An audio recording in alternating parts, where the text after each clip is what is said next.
Welcome back to Dr. Pugh's Reviews. Today we have the Vector Optics 4-24X Continental.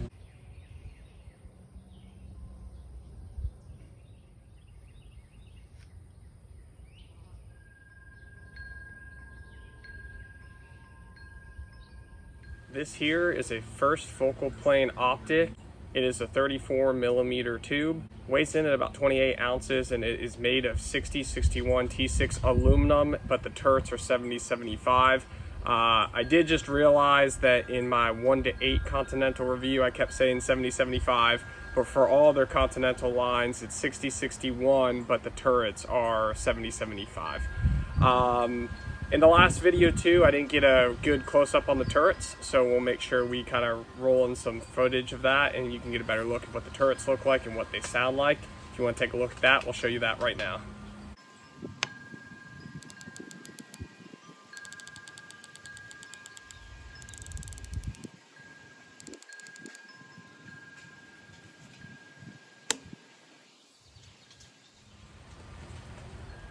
Alright, coming back here, I have this mounted on a custom AR-10 build that I did. It's a 20-inch barrel 6.5 Creedmoor, which I find this HPVO to be perfect for.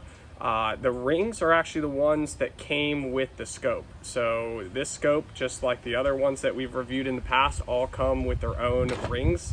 The rings here have a bolt on the side. On my side, you can't see them over there, which allows you to kind of put them on quickly, take them off if you want to take them off.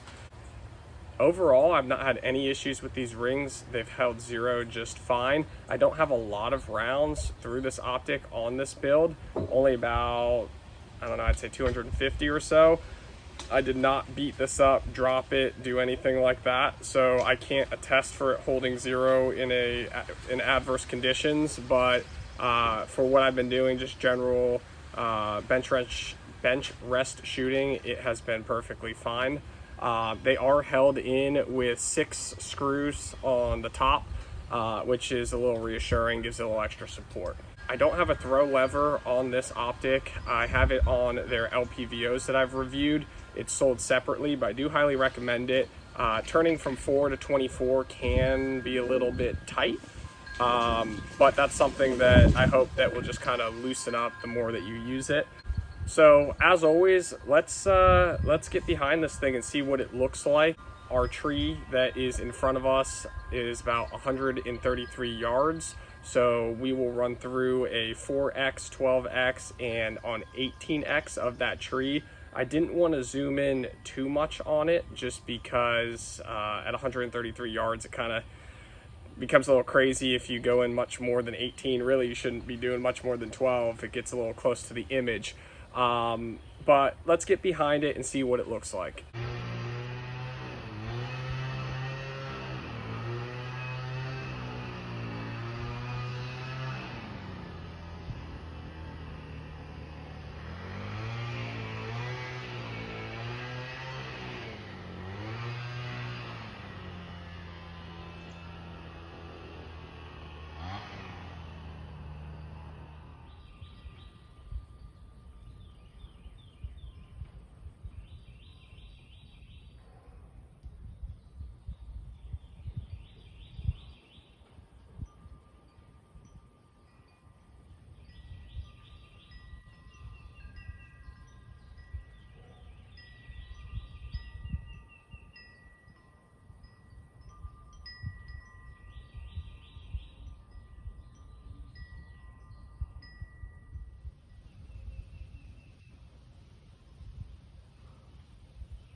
So as you can see, the eye relief is actually really good. So it's advertised at 4 inches. I think that that's more than generous. The distance is not a problem at all. It doesn't matter really where you are. You can kind of get a good sight picture through it. Yes, it gets tight as you go up in magnification. That's just the nature of the beast. but it is pretty forgiving overall. Now, the side-to-side motion on it also is pretty great. Really not until you get to about 20x on this does it start getting a little tight on you. But yeah, I mean, I'm able to get my head around it, move freely around, no problem. This here, the glass on it, they advertise it to have a 90% transmission, while the 1 to 8 was a 93%. I can't really tell a difference between 93%. I can't measure it. I'll take their word for it. It is crystal clear. I was actually looking at it back to back with a Primary Arms SLX 3 to 18X, and it's night and day difference. I mean, they don't even compete. Price wise, they're pretty similar, but overall, just looking through this, the image quality is just fantastic. I know at 133 yards, it's kind of hard to get a good understanding of that. So the ranges that we're going to take it to, you'll see that we'll start on 4X. Those trees kind of in the distance are about 130 to 170 yards. The people in the background are about 600, and then the infrastructure or building in the background is about 650 to 700 yards.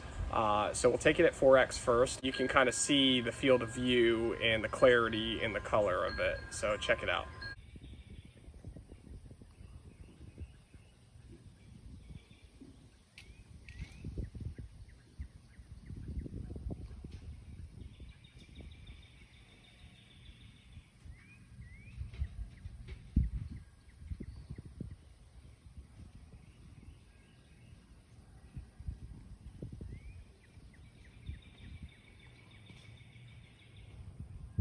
All right, next we're gonna up the magnification to 12X. You can kind of see where the golf cart is about 190 yards. And then again, that building in the distance is about 650 yards. Even adjusting the parallax on this, everything is kind of in plane, which is pretty impressive. And while we talk about the parallax, actually just real quick, it's pretty accurate. So even when we were looking at the tree originally at the 130 yards, it is really accurate. I know a lot of people say it doesn't really matter because you just twist it till it's clear to your eye, but it gives you some kind of ranging feature, so I do think it does matter. The Primary Arms that I was using, it's completely off. I mean, you get the clear picture eventually, but it's not accurate to where they advertise the parallax range to be. This one's been pretty spot on. But yeah, take a look at it and you can kind of see that crisp, clear image out there on the 12X.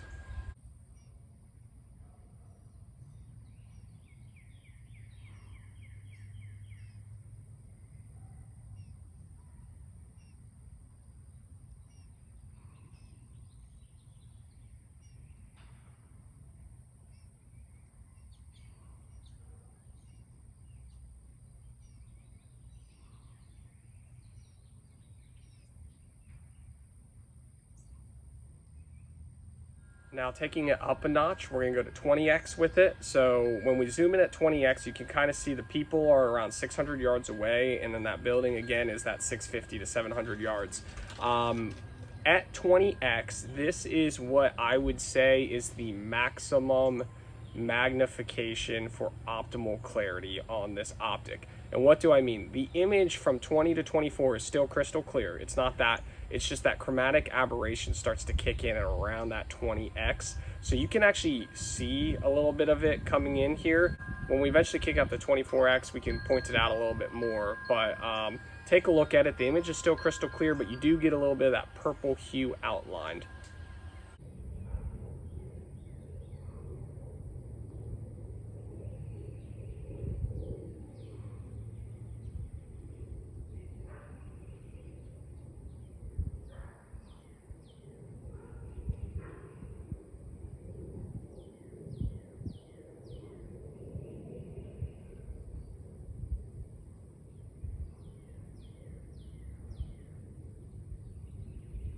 So as you can see, there's a little purple hue over there around the people, but let's crank it up to 24 and we can kind of see how it gets a little bit more intense with it. Again, chromatic aberration, having that purple hue outline, it's not necessarily a bad thing. If you have too much, I'd say it is, but a little bit is not that bad.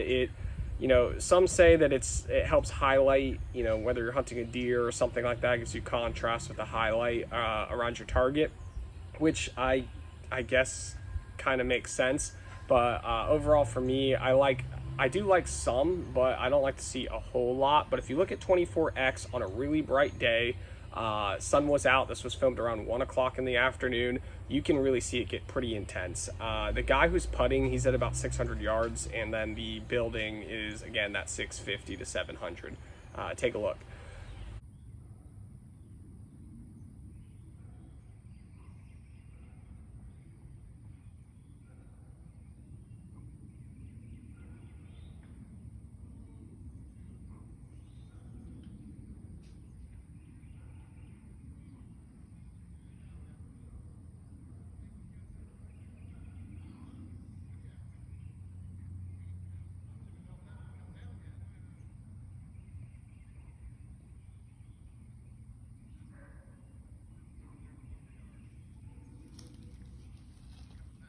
Okay, so now what's interesting is, so you can see that purple hue gets a little intense on that 24X, but this is what's interesting. So we're not gonna do an unboxing. I know we did one last time on the other optics, but again, it's just a box. But so this comes standard with a sunshade actually. And when you take this sunshade and you screw it on the front end of this, I'm struggling here. I promise it goes on though. There it goes.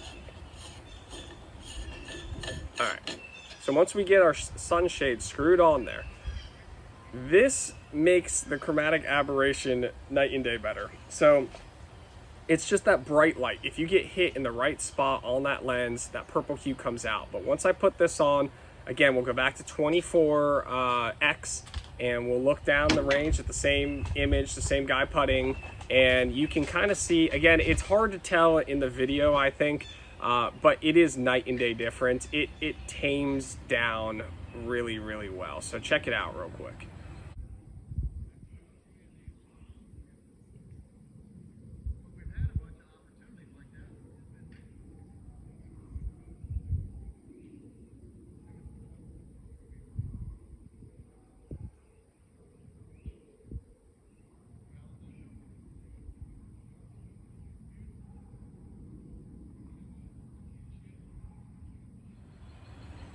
So as you can see, that purple hue has been minimized with this shade cap on. I don't know how much more weight is added. I didn't weigh it with the cap, but the optic naked without the cap is 28 ounces, around 28. It's like 28 point something. But you're really not gaining much. I mean, it doesn't really weigh anything. I would say it's worth it. It's worth putting this on because at those higher magnifications, it really does matter. You don't really lose much in your low light, and when you're in low light, you could just take it off. But if you're out there in the middle of the day, I'd advise putting it on. It does make your image a lot better. So overall, really features with this, again, we talked about it's 34 millimeter tube. All their optics too, I believe, are IPX6 waterproof rating. So they are submergible for, I think it's like 30 minutes or something like that. They don't get any significant depth, but at the same time, I don't think anyone's taking a 4x24X diving. But it is waterproof, it's weatherproof, it has the zero stop. We won't go ahead and set the zero stop, but it's really easy. Once you find your zero, you just unscrew the top cap, flip it up, and there's like a little button in there, and you just turn it until it doesn't turn anymore, and you put it back on, and you're good. Illumination. So illumination here, I think it goes to 10 or something like that. I lied, not even close. It goes to 6. It is not daylight bright, and again, reticles, in this one, we can roll in a quick image of what the reticle looks like and what parts are illuminated. So if you want to look at that, you can look at it real quick.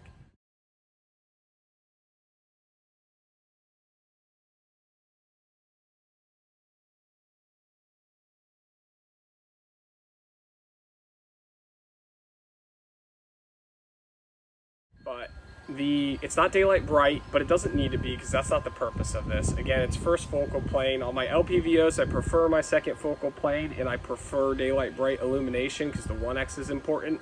But on something like this, 4 to 24, This is kind of a mid-ground HPVO, and I say that from like a weight standpoint. It's not super hunter lightweight like Vortex LHT would be, which those are like 21-ish ounces, 22 ounces, which is very light. But 28 ounces is a good middle. The primary arms 3 to 18 SLX is like 33 ounces or something like that. It's chunky, and you can notice it's a big difference. Like all of your dials are all significantly enlarged. They're slim, they look nice. It even comes with a capped windage turret. So if you like capped, you can have a capped one as well. But yeah, overall with it, you know, this is, for the money, you can't beat it. I mean, I love this thing. It's replaced that SLX for me. Really the only gripe I have about it is after that 20X, you get that chromatic aberration that gets a little intense. But again, once you put this little sunshade on there, that kind of goes away. So I really just don't have anything bad to say. I love that it comes with these rings, because if you're putting it on a bolt rifle, I mean, you're good to go out of the box, ready to go, ready to shoot. So the only thing I'd like to see with something like this, and again, for an HPVO, it actually really doesn't matter too much, but at least for their LPVOs, is maybe add the throw lever on it. But it's hard to get picky with this. But let me know what your guys' thoughts are. Again, I'm very happy with this optic. If you have any tips of how you want me to improve these videos, if you want to see more time out on the golf course range, if you want to see some shooting, live shooting, we can do some shooting with it. But overall, really for me, I just want you guys to know what it looks like, what it's like getting behind. I know that the videos don't do it justice so much as your real eyes do in real life. But again, I mean, the clarity on this thing is it's just unbelievable. It is a great scope. If you want to see a build list of this rifle, we can do that as well. It's my custom AR-10 6.5 Creedmoor. Very reliable, never had an issue with it. Maybe we can do a review on that later. But again, Vector Optics, fantastic company. Go check them out. You know, this is the third scope review I've done for them, and I have been very happy with all their products thus far. The next one we're going to do is the 2 to 12X. It's an MPVO, and I'm looking forward to that one, and it might become the primary optic for this rifle. But we'll see. Any questions, again, just put them down below. Thanks for tuning in, and I'll see you guys next time.